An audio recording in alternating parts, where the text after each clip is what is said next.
جس کے پاس کم ہے اور اس کو اس کی ضرورت بہت زیادہ ہے، پھر بھی اللہ کا حکم ہے ہم کو دینا ہے، ہم کرتے ہیں۔ یہ جس کی یاد ہے اللہ نے ان کے کردار والا روئے زمین پر نہ آ سکا۔ اسی لیے 2369 رسول اللہ نے بھی کہا، صحیح مسلم کی روایت ہے، حضرت ابراہیم سب سے بہتر ہیں، میں سب سے بہتر نہیں۔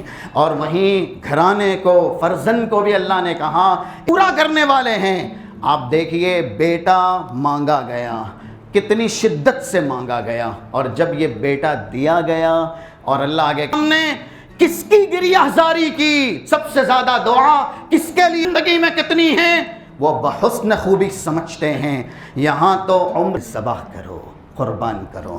حضرت ابراہیم کو ضرورت نہیں تھی اس اولاد کی، بلد ہو، حاجت مند ہو، لاچار ہو، پھر بھی ضرورت باپ کو سب سے زیادہ کب ہوتی ہے؟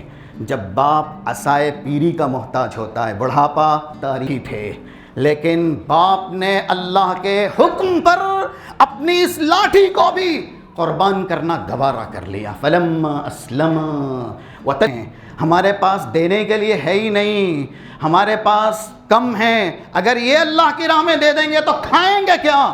یہ حدیث بھی بتلاتی ہے جو کہ سنن نسائی کے اندر موجود خرچ کرتا ہے۔ سنیے گا، 1 درہم خرچ کرنے والا 1 لاکھ درہم خرچ کرنے والے سے زم دیا، اس کے پاس ذخیرہ تھا، سرمایہ تھا، وسعت تھی، کشادگی تھی، اس نے اٹھایا 1 لاکھ درہم اور اللہ کے راہ میں دے دیا۔ یہ حدیث کیا بتلاتی ہے؟ یہ حدیث بتلاتی ہے ہم ضرورت مند ہوں، حاجت مند ہوں، تنگ دست ہوں۔ کا مہمان آیا، ابو طلحہ نامی ایک صحابی تھے، ان کے گھر کا مہمان بنا، بیوی سے کہا بچوں کو بھوکا سلا دو، لوریاں سناؤ، بھوکا سلا دو، اور جو بھی ہے مہمان سے لے لیا جائے۔ اس کے اوپر ظلم کیسے کیا جائے، اس کو ستایا کیسے جائے، اس کو شام ہونے سے پہلے میرے پاس جتنا دینار ہے، جتنا درہم ہے، میں اعلان کرتا ہوں یہ سب فی سبیل اللہ ہے، مت دو۔ لیکن صحابی کہتے تھے پورا دینا ہے۔ سعد ابن وقاص۔ محترم حضرات و خواتین، رب العالمین کے فضل و کرم سے ہم اور آپ یہاں پر عید الاضحیٰ کی مناسبت سے اکٹھا ہوئے ہیں۔ رب العالمین ہماری اس حاضری سمیت گزشتہ جو بھی بطور عبادت ہم نے نذرانے تحفے اللہ کی بارگاہ میں پیش کیے ہیں، اللہ اسے شرف قبولیت سے مشرف فرمائے، اور جو بھی عید الاضحیٰ کے ایام ہیں، اللہ ہم سب کے لیے، تمام اہل اسلام کے لیے دین دنیا کی کامیابی سے اسے ہمکنار فرمائے، اور ہمیں ہر طرح کی فرحت، شادمانی، سرور اور خوشی سے محظوظ فرمائے۔ خطبہ مسنونہ کے بعد سورۃ الحج کی آیت نمبر 37 آپ کے سامنے پڑھی گئی۔ جیسا کہ ہم اچھی طرح جانتے ہیں، یہ خطبہ رسول اکرم صلی اللہ علیہ وسلم کی سنت ہے، اور موقع کی مناسبت سے آپ کے سامنے جس موضوع پر گفتگو کرنی ہے وہ ہے قربانی کے مقاصد۔ کلام مجید میں اللہ نے یہ بات صاف طریقے سے بیان کی ہے، انسان کی تعمیر، ترقی، رفعت، بلندی، کامیابی اور کامرانی کے لیے یہ ضروری ہے کہ وہ قربانیاں دے، جانثاریاں، فداکاریاں پیش کرے۔ اگر ہم دنیا میں یا آخرت میں کامیابی، رفعت، بلندی حاصل کرنا چاہتے ہیں تو پھر ہمیں قربانی ضرور پیش کرنی ہوگی۔ اور قربانی کا یہ مطلب نہیں کہ ہم صرف ہماری وسعت کے مطابق ایک یا ایک سے زیادہ جانور اللہ کی راہ میں ذبح کر دیں، بلکہ یہاں پر قربانی کا جو مقصد ہے وہ اس طریقے سے بیان کیا گیا کہ آپ دین سیکھنے، دین سمجھنے اور دین کو عملی جامہ پہنانے کے لیے جس طرح کی قربانی آپ سے شریعت کو مقصود اور مطلوب ہیں آپ دیں۔ اگر ہم اور آپ قربانیاں دیں گے دنیا اور آخرت کے اندر بلند کیے جائیں گے۔ سورہ نجم کے آیت نمبر 39 اللہ ارشاد فرماتا ہے وَأَن لَيْسَ لِلْإِنسَانِ إِلَّا مَا سَعَىٰ۔ اس آیت کو غور سے سنیے، یہاں پر مسلم نہیں کہا گیا، مومن نہیں کہا گیا، انسان کا لفظ ہے۔ انسان جتنی کاوش کرتا ہے، جتنی کوشش کرتا ہے، جتنی قربانی جانثاری پیش کرتا ہے، اسی کے بقدر اس کو مقام اور رتبہ دیا جاتا ہے۔ یہ آیت کریمہ بتلاتی ہے اگر ہم دنیا میں اور آخرت میں کامیابی اور کامرانی ایسے ہی بڑے درجات پر فائز اور فائق ہونا چاہتے ہیں تو ہمیں شریعت کی طرف سے جن جن قربانیوں کا پابند کیا گیا ہے وہ ساری قربانیاں پیش کرنی ہوگی۔ چاہے آپ رسول اکرم صلی اللہ علیہ وسلم کے مقام اور ان کی رفعت، ان کی بلندی کی طرف نظر ڈالیں تو آپ کے سامنے یہ بات بالکل واضح ہو جائے گی۔ جیسا کہ 3613 3615 یہ جامع ترمذی کی حدیث ہے، بارہا آپ کے سامنے بیان کی گئی ہے۔ رسول اللہ کا یہ ارشاد ہے اذا کان یوم القیامہ کنت امام النبیین وخطیبہم وصاحب شفاعتہم۔ میں صرف انسانوں کے لیے دنیا تک کے لیے سردار نہیں بنایا گیا، کل میدان محشر میں بھی مجھے اللہ انسانوں سمیت جو انسانوں میں سب سے بلند و بالا ہیں، انبیاء رسول ہیں، ان کا بھی امام بنائے گا، ان کا بھی خطیب بنائے گا، اور ان کے بھی بلند و بالا درجات کے لیے اللہ سب سے پہلے مجھ سے ہی سفارش کروائے گا۔ یہ مقام جو رسول اللہ صلی اللہ علیہ وسلم کو ملا ایسے ہی نہیں۔ آپ صحیح بخاری کی اس حدیث کو ملاحظہ کیجئے، 3678 نمبر کی ہے۔ عبداللہ بن عمرو بن عاص سے کسی نے سوال کیا کہ آپ بتائیے رسول اللہ صلی اللہ علیہ وسلم نے دین کی سربلندی کے لیے، دین کی تبلیغ کے لیے، دین کی ترویج کے لیے، دین کی تشہیر کے لیے کتنی ایذائیں، کتنی مشقتیں اور کتنی مصیبتیں انگیز کی؟ تو وہ کہتے ہیں کہ رسول اللہ صلی اللہ علیہ وسلم کے مصائب لا تعداد ہیں جو آپ نے دین کی سربلندی کے لیے انگیز کیے۔ آج ہم، ہمارا گھرانہ، ہمارا سماج، ہمارے اعزاء اقربا جو اہل اسلام ہیں، یہ اللہ کے نبی، صحابہ کرام، سلف صالحین، ان کی قربانیوں کا ثمرہ ہے کہ ہم ہمارے اسلام کو ان کے لیے مرہون منت سمجھے۔ اگر وہ قربانیاں نہ دیتے کسی بھی طرح کی، جیسا کہ ابھی آپ کے سامنے مختصر سے وقت میں بیان کیا جائے گا، ہر طرح کی قربانی جہاں جیسی ضرورت پڑی انہوں نے دی۔ وقت آیا جان کو بھی نیلام کیا، وقت آیا مال بھی نچھاور کیا، وقت آیا اولاد کو بھی چھوڑ دیا، وقت آیا وطن عزیز کو بھی خیر آباد کہہ دیا، اور وقت آیا تو پھر اگرچہ شریک حیات ہے اسے خیر آباد کہنا پڑے یا اس کی قربانی دینی پڑے، اپنے والد محترم کی قربانی دینی پڑے، ایسی ساری قربانیاں صحابہ کرام رضوان اللہ علیہم اجمعین نے دی ہیں۔ اسی وجہ سے آج ہم اور آپ صاحب اسلام ہیں۔ اگر ہم بھی چاہتے ہیں ہماری یہ نسلیں جو پروان چڑھ رہی ہیں اسلام پر پابند رہیں، مستقیم رہیں، مستقل رہیں، منجمد رہیں، تو پھر قربانیاں ہمیں دینی ہوگی، چاہے دین سیکھنے کے لیے، دین سمجھنے کے لیے، گھر میں رہ کر کے دین کی تربیت کرنے کے لیے، شمع اسلام کو اپنے گھروں میں، اپنے سماج میں فروزہ کرنے کے لیے جس طرح کی قربانی ہم سے شریعت چاہتی ہے، اللہ اور اس کے رسول چاہتے ہیں، ہم دیں گے تبھی ہم اور ہماری یہ نسلیں دین پر باقی رہیں گی۔ اور وقت کا بھی شدید ترین تقاضا ہے، اگر باعزت اسلام کے ساتھ آپ یہاں پر زندہ رہنا چاہتے ہیں تو آپ سب سے پہلے اسلام کو اپنائیے، اپنی زندگی کے اندر اسلام کو نافذ کیجئے، اسلام کے لیے قربانی کا جو عزم ہے، جو حوصلہ ہے، اس کو جمع رکھیے، پسینہ ہے وہ بہائیے، اگر خون کی ضرورت پڑے تو بھی دریغ نہ کیجئے۔ رسول اکرم صلی اللہ علیہ وسلم کے تعلق سے صحابی بیان کرتے ہیں، مکی زندگی ہے، آپ نماز پڑھ رہے ہیں، عقبہ ابن ابی معیط جو کہ مشرکین کا سردار ہوا کرتا تھا، رسول اللہ نے اس شخص کے لیے بد دعا بھی کی ہے۔ یہ پیچھے سے آتا ہے، ہاتھ میں چادر ہے، پھندا بناتا ہے اور رسول اللہ صلی اللہ علیہ وسلم کی گردن میں ڈال دیتا ہے۔ فَخَنَقَهُ خَنَقًا شَدِيدًا، یہ صحیح بخاری کے الفاظ ہیں جس کا ریفرنس دیا گیا 3678۔ آج ہم سوچیں، ہم اطمینان میں ہیں، سکون میں ہیں، عافیت میں ہیں، اس کے باوجود بھی ہم مسجد میں نہیں آتے، ہم نمازوں سے دل چراتے ہیں، ہم سجدہ نہیں کرتے۔ وہاں حالات یہ تھے کہ وہ جب نماز کے لیے سر جھکاتے تھے تو ان کی گردنیں کٹنے کا انہیں اندیشہ ہوتا تھا کہ یہ گردنیں کاٹ دی جائے گی، اس کے باوجود بھی وہ سجدہ کرتے تھے۔ اسی کو دیکھیے، رسول اللہ نماز پڑھ رہے ہیں، یہ جو مشرکین کا سردار ہے پھندا بنا کر کے رسول کے گلے میں چادر ڈالتا ہے، شدت سے اس پھندے کو کھینچتا ہے۔ 28 نمبر کا ایک ٹکڑا سورہ غافر، سورہ مومن کا، حضرت ابو بکر وہاں پر تشریف لاتے ہیں اور اس شخص سے کہتے ہیں اتقتلون رجلا ان یقول ربی اللہ، کیا ایسے آدمی کو مار ڈالنا چاہتے ہو جس کا قصور، جس کا جرم صرف یہ ہے کہ وہ اللہ کو ایک مانتا ہے، توحید کا اقرار کرتا ہے اور توحید کی طرف دعوت دیتا ہے، اسی جرم کی وجہ سے آپ ایسے شخص کو قتل کر دینا چاہتے ہو؟ یہ حدیث کیا بتلاتی ہے؟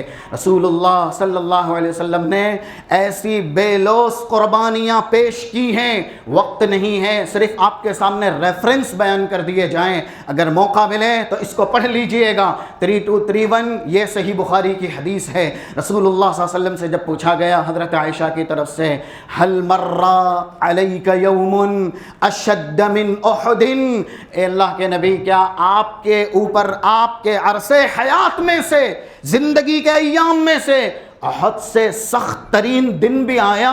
احد میں کیا ہوا تھا؟ 1789 اور اس کے بعد کی جو روایتیں 1790 1791 یہ صحیح مسلم کی روایتیں ہیں۔ رسول اللہ صلی اللہ علیہ وسلم کے تعلق سے کیا ہوا؟ شج رأسہ، خون اتنا بہا کہ پیر کے اندر جم گیا، اور ایسے ہی کسرت رباعیتہ، آگے کے 4 دانت، یہ دندان مبارک شہید ہو گئے۔ رسول اللہ صلی اللہ علیہ وسلم کو اپنی جان کا خطرہ لاحق ہونے لگا۔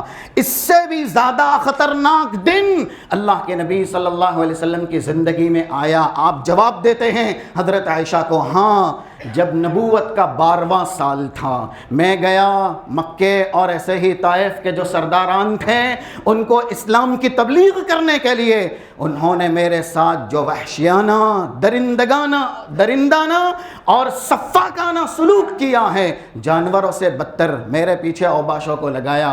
ہم یہ واقعہ اچھی طرح جانتے ہیں۔ رسول اللہ صلی اللہ علیہ وسلم نے اتنی مصیبتیں انگیز کی، اتنی تکلیف انگیز کی۔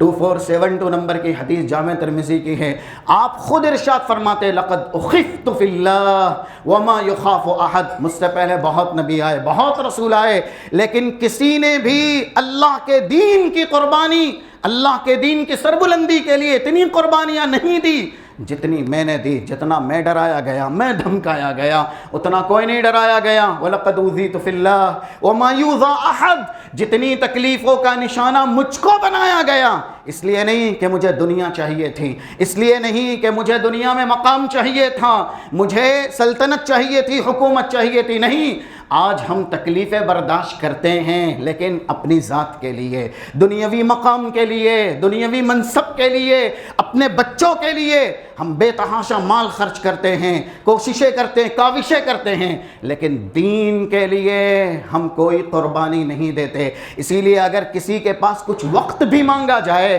کہ فلاں کی عیادت کے لیے چلنا ہے، یا ایسے ہی یہ بیمار ہیں ان کے لیے آپ کچھ وقت دے دیجئے، مسجد کی صفائی اس کے لیے آپ کچھ وقت دے دیجئے، وہ وقت تک کی بھی قربانی نہیں دیتا، چاہے جائے کہ وہ مال کی یا اس سے بھی بڑھ کر کے اپنے جسم کی قربانی کیا دے گا۔ رسول اللہ صلی اللہ علیہ وسلم کا مقام اور رتبہ جو بھی ہے وہ قربانیوں کی بدولت ہے۔ اور اس کے بعد صحابہ کرام رضوان اللہ علیہم اجمعین، دیکھیے ایک حدیث جسے امام ابن حجر نے اپنی مشہور کتاب کے اندر ذکر کیا الاصابہ کے اندر، اور جلد نمبر 3 ہے 341، یہ صفحہ نمبر ہے۔ اللہ کے نبی صلی اللہ علیہ وسلم کے زمانے میں مدینے میں مالک ابن ثعلبہ اس نام کے ایک صحابی ہوا کرتے تھے، لیکن ان کے بارے میں پہلے یہ سن لیجئے کہ یہ صحابی تھے کیسے۔ وَلَمْ يَكُنْ فِي الْمَدِينَةِ شَابٌ اغنا من مالک، مالک ابن ثعلبہ سے زیادہ مالدار مدینے میں کوئی نہ تھا، ان کے پاس دینار اور درہم بہت زیادہ تھے۔ کیا ہوا؟ مرہ برسول اللہ، رسول اللہ کے پاس سے ایک مرتبہ گزر ہوا، وَهُوَ يَتْلُو بِهَذِهِ الْآيَةِ، آپ اس آیت کریمہ کی تلاوت کر رہے تھے۔ آیت کیا تھی؟ 34 نمبر کی سورہ توبہ کی، وَالَّذِينَ يَكْنِزُونَ الذَّهَبَ وَالْفِضَّةَ وَلَا يُنْفِقُونَهَا فِي سَبِيلِ اللَّهِ، جو دینار درہم اکٹھا کرتے ہیں اللہ کی راہ میں خرچ نہیں کرتے، انہیں اللہ کے عذاب سے ڈرنا چاہیے، یہی ان کا مال کل ان کے لیے دوزخ کا عذاب بنا دیا جائے گا۔ یہ آیت بار بار ہم بھی سنتے ہیں اللہ کے بندو، ہم سے بھی کہا جاتا ہے مالی قربانی، مالی نذرانہ پیش کریں، جیسا کہ آج کا دن یہ سب سے عظیم دن ہے، 360 دن اسلام کے ہوتے ہیں، ان دنوں میں یعنی 360 دنوں میں سب سے زیادہ عظمت والا، فضیلت والا، منقبت والا جو دن ہے، جیسا کہ ابو داؤد کی روایت ہے 1765 نمبر کی، رسول اللہ کا ارشاد گرامی ہے، ان اعظم الایام عند اللہ یوم النحر، جتنے بھی دنیا کے دن ہیں 360، یہ اسلام کے اعتبار سے ان سارے دنوں میں سب سے عظمت والا دن 10 ذی الحج ہے۔ آج کا دن اس کو عظمت کیوں ملی؟ یہ دن سب سے عظیم کیوں بنایا گیا؟ کیونکہ اس دن ایک کارنامہ ہے، ہمیں اللہ کی راہ میں جانور کو قربان کرنا ہے، اس کا نذرانہ پیش کرنا ہے۔ اور یہ بھی دیکھ لیجئے کہ یہ جانور کی قربانی جس کے پاس بہت ہے، امیر ہے، رئیس ہے، وسعت والا ہے، ریاست والا ہے، کیا وہی پیش کرے گا؟ ہم بہانے بناتے ہیں، ادھر ادھر گردنیں گھماتے ہیں۔ اگر ہم سے کہا جائے آن کے لیے، بان کے لیے، شان کے لیے، اور ایسے ہی دنیاوی مقام اور رتبے کے لیے ہمارے پاس صرفہ ہے، ہمارے پاس پیسہ ہے، اللہ کی راہ میں خرچ کرنے کے لیے ہم اپنے آپ کو لاچار سمجھتے ہیں، مجبور اور بے بس سمجھتے ہیں۔ آپ یہ سمجھ لیجئے قربانی یہ لفظ ہے جس کو عربی میں اضحیہ کہا جاتا ہے، جس کے پاس بہت ہے، خوب ہے، وہ دے دے، یہ قربانی نہیں ہے۔ جس کے پاس کم ہے اور اس کو اس کی ضرورت بہت زیادہ ہے، پھر بھی اللہ کا حکم ہے ہم کو دینا ہے، ہم دیں گے۔ کیا ہے اس کی مثال؟ آپ دیکھیے قرآن کریم میں آج کے دن جو کارنامہ اہل اسلام کرتے ہیں، یہ جس کی یاد ہے، اللہ نے ان کے کردار جمیل کی منظر کشی کی ہے۔ آپ 100 نمبر سے لے کر کے 109 نمبر تک کی آیات سورہ صافات کے اندر پڑھ جائیے۔ حضرت ابراہیم نے ایک بار نہیں، کئی بار عمر کے کتنے مرحلے گزر گئے، اللہ سے فریاد کی، رب ہب لی من الصالحین، رب ہب لی من الصالحین۔ بیٹا دیا گیا، فرما بردار بیٹا۔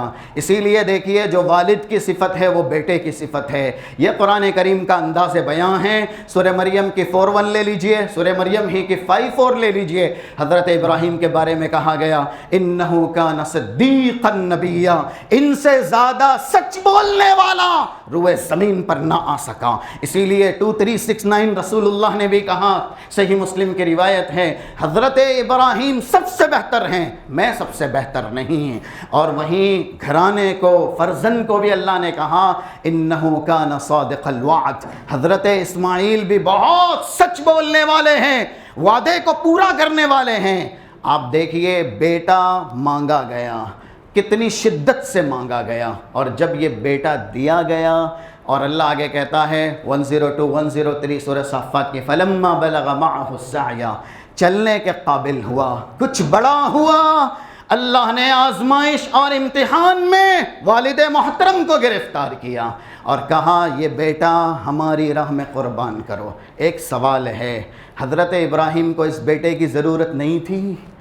حضرت ابراہیم نے پوری زندگی شدت کے ساتھ اللہ کے سامنے کس کی گریہ زاری کی؟ سب سے زیادہ دعا کس کے لیے کی؟ رب ہب لی من الصالحین، کتنی ضرورت ہو سکتی ہے. الحمدللہ ہم میں جو صاحب اولاد ہیں وہ اپنے اولاد کو کتنا چاہتے ہیں، اور اولاد کی شدت، حاجت، ضرورت زندگی میں کتنی ہے وہ بحسن خوبی سمجھتے ہیں.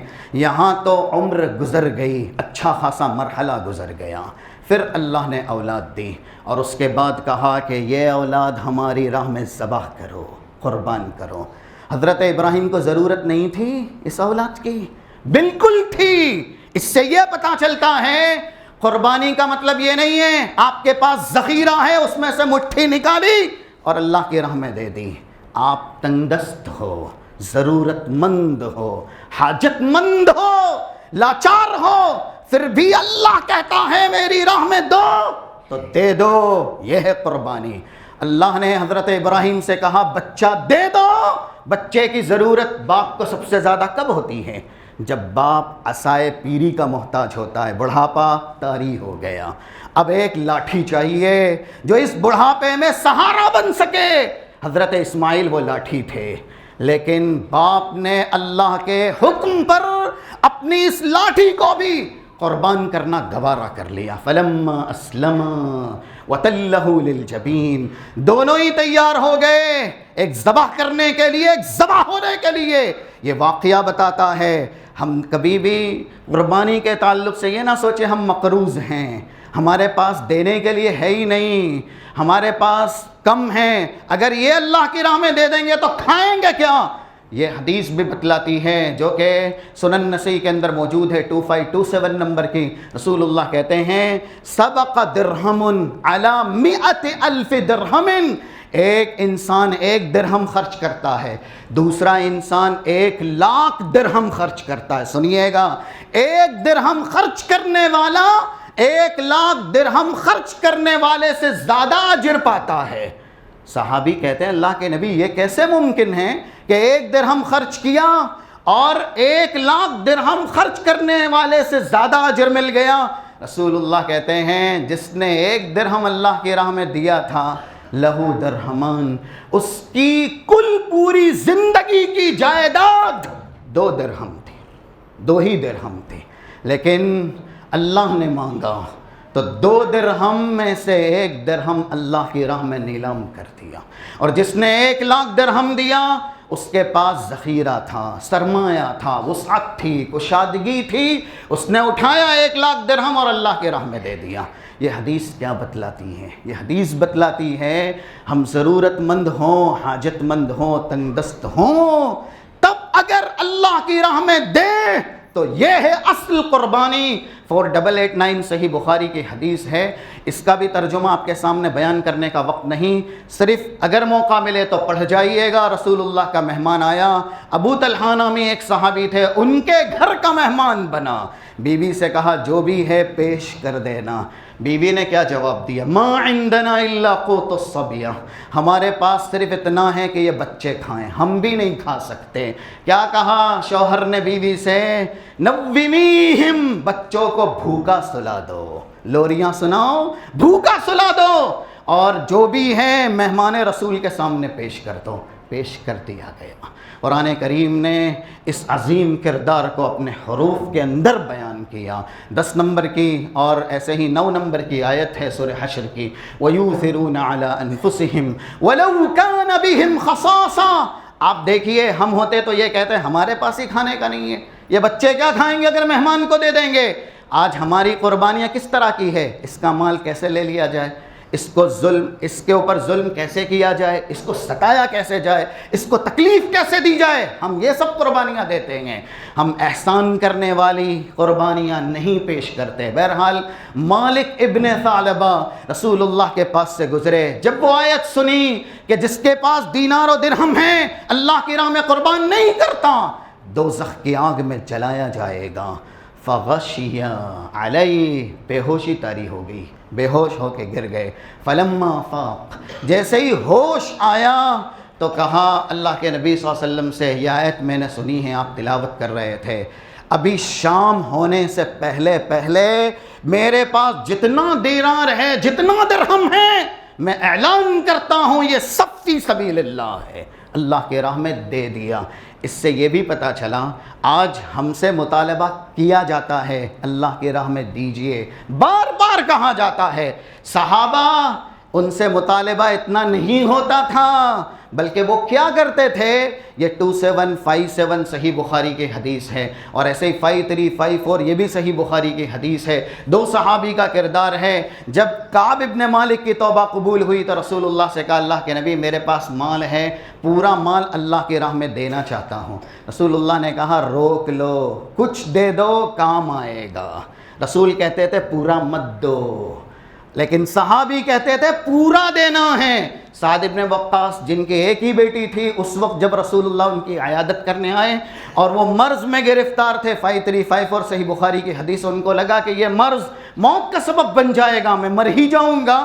تو رسول اللہ جب عیادت کرنے آئے تو کہا اللہ کے نبی میرا پورا مال، بہت زیادہ مال ہے میرے پاس، ایک ہی بیٹی ہے وہ وارث ہے، آپ اللہ کی راہ میں لے لیجئے۔ رسول اللہ نے کہا نہیں پورا نہیں، کہا آدھا لے لیجئے، کہا نہیں، کہا ایک ثلث لے لیجئے، 1/3، کہا یہ بھی زیادہ ہے۔ یہ دیکھیے صحابہ اللہ کے نبی کے سامنے مال نچھاور کرتے تھے، اور ہم ہیں کہ بخیلی کرتے ہیں، ذات کے خرچے کے لیے نہیں، اولاد کے خرچے کے لیے نہیں، کیونکہ ہماری اولاد پر ہم بے تحاشا خرچ کرتے ہیں، ذات پر بے تحاشا خرچ کرتے ہیں، رسم و رواج پر بے تحاشا خرچ کرتے ہیں، لیکن اس طرح کے موقعوں پر ہم بخیلی کرتے ہیں۔ بس یہ آخری حدیث رسول اللہ صلی اللہ علیہ وسلم کے گھرانے کو ہم بار بار سن چکے ہیں کہ کتنا فاقہ رہتا تھا، کیسی زندگی تھی۔ یہ 6459 نمبر کے صحیح بخاری کی حدیث ہے، کسی کو پڑھنا ہے تو پڑھ لے۔ 9 گھر تھے اس وقت رسول اللہ کے، 9 بیویاں تھیں، وہ سب کے سب یہی کہتی ہیں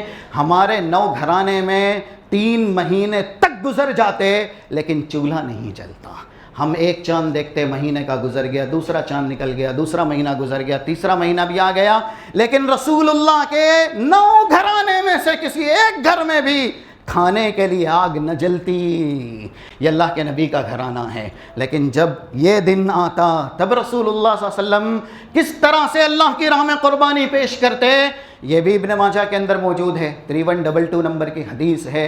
رسول اللہ کے تعلق سے بتایا گیا اشترا بکبشین سمینین عظیمین املحین اقرنین موجوعین، یہ صفات ہے، یہ آپ نے سن لی ہے، آپ سن کر کے یہ جان چکے ہوں گے، روئے زمین کا ایسا جانور جس میں ساری خوبیاں موجود ہو، خوبصورت بھی ہو، موٹا بھی ہو، فربا بھی ہو، توانا بھی ہو، اور ایسے ہی اچھی قسم کا بھی ہو، اعلیٰ کوالٹی کا بھی ہو، ایسے 2 جانور اللہ کے نبی اللہ کی راہ میں قربان کرتے تھے اس دن۔ اس لیے اگر ہم اور آپ قربانی دیں گے تو پھر دین یا دنیا اس کے اندر مقام اور رتبہ دیے جائیں گے۔